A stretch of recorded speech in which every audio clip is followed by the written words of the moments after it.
Hello and welcome to another episode of our World War II weapon guide.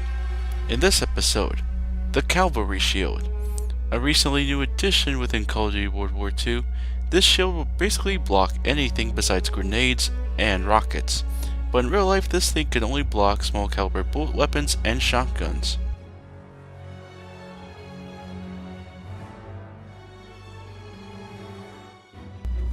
In the game, damage is low, comparable to that of the melee weapons. Instead of one hit to kill, you'll be only having 2 hits to kill in this one, or 2 bashes in this case. Your range, however, is very similar to that of the melee weapons, at 1 meter, so you're going to be having extremely short range every time you try to hit someone.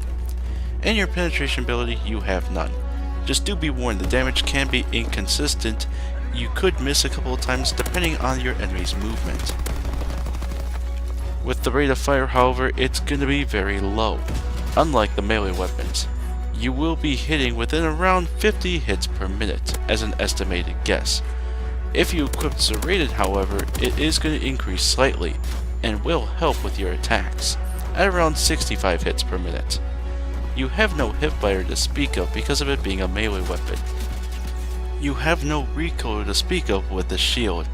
Every time you're going to hit someone, you're going to have visual movement, but otherwise it's not going to be a problem. You have no aim time, and your speed surprisingly is on average. You're going to be running around 95% of the base speed, much like the rifles and the sniper rifles. Your magazine and your reloads are going to be very similar to that of your melee weapons. You're going to have none, so you can hit as much as you like without pause or without consequence. Our build of this weapon, it should be based on 2 things and 2 things only: defense and to capture objectives. Remember, you are a shield, not a sword. So when using this shield, you must be kneeling when dealing with enemy fire. Otherwise, enemies are going to be aiming at your legs and you're going to die very easily. You should be kneeling so you can protect them and basically be a frontward post. So your teammates should be in the back so you can take care of them, or your teammates should take care of the enemy fire while you give them cover. However, when enemies get close to you, you should easily just slowly go into the enemy position and then just charge when they get very close. And be sure to not expose your sides, as you will get killed easily as well. And be able to go on against one-on-one engagements, not one-on-two, otherwise you're going to have a big disadvantage. When going to objectives, you should go head-on to the key points on where the enemies are going to be at, and help secure and assist. And you're going to be very useful at objective game modes, unlike Team Deathmatch. For the Cavalry Shield, you have no attachments, so we're going to be going to basic training instead. First up, a huge must is going to be Hunker. Since you have a slavish shield on you, you are going to be a huge magnet for explosives, and with Hunkered, it's going to reduce all that explosive damage. Do be warned that you will be vulnerable to sticks from sticky grenades and from rocket launcher direct impacts. So you should be on the move every time an opponent decides to get at you at closer ranges, because you don't know if they're going to try to stick you or not. Another good idea, if you prefer a more active build, is Energetic. Energetic will make you have more speed onto your shield, and you'll be able to get to key objectives and that much faster. Very useful for that for defense. So you can also take unorthodox shortcuts because of no fall damage. Another good idea too, if you really want to enhance your score streaks, is Ordnance, or if you prefer a more viable close range backup, you should be using Duelist.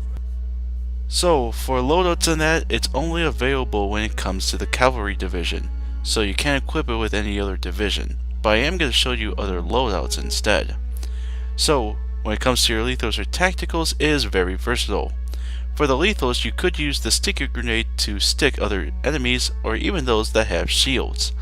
For satchel charges, you could flush enemies out, and especially if they're behind their shields in that. Or you could use the throwing knife to increase your range when it comes to a one-hit kill. For tacticals, it all depends on your choice, but the most effective of all of them, it should be either the gas grenade or the stun grenade. But For secondaries, it's all depending on your choice. You could use the SMG or shotgun, but you can also use a pistol instead. But if you want to be more effective, you should lean onto more closer ranged weapons, such as an SMG or shotgun. In conclusion, the Cavalry Shield is the most defensive weapon that you'll get. It'll block all forms of bullets, especially those with FMJ or from other score streaks. You can secure objectives much faster too, because of the Cavalry Division's benefits. So if you rank up a little bit more, you can secure objectives, defuse objectives, or even build areas much more faster. And you can kill at close range. However, it is a low damage count though, and you will be a magnet to explosives, so if you get stuck or get hit with fire, you're pretty much fucked. Same thing when it comes to direct impacts with launchers or with rocket launchers too. And it does have a very limited range, much like a melee weapon for example. So in conclusion, if you really want a very useful and defensive weapon, the Assault Shield, or in this case the Cavalry Shield, will definitely back you up. Thank you all very much for watching. Be sure to like, favorite, share, subscribe, all that fun stuff, and be sure to look at my Facebook page down below. And for our penultimate episode, we are going to be looking at the SMG that you unlock from the Cavalry Division, the ZK383. Until then, GalacticStorm saying, keep charging, bitches.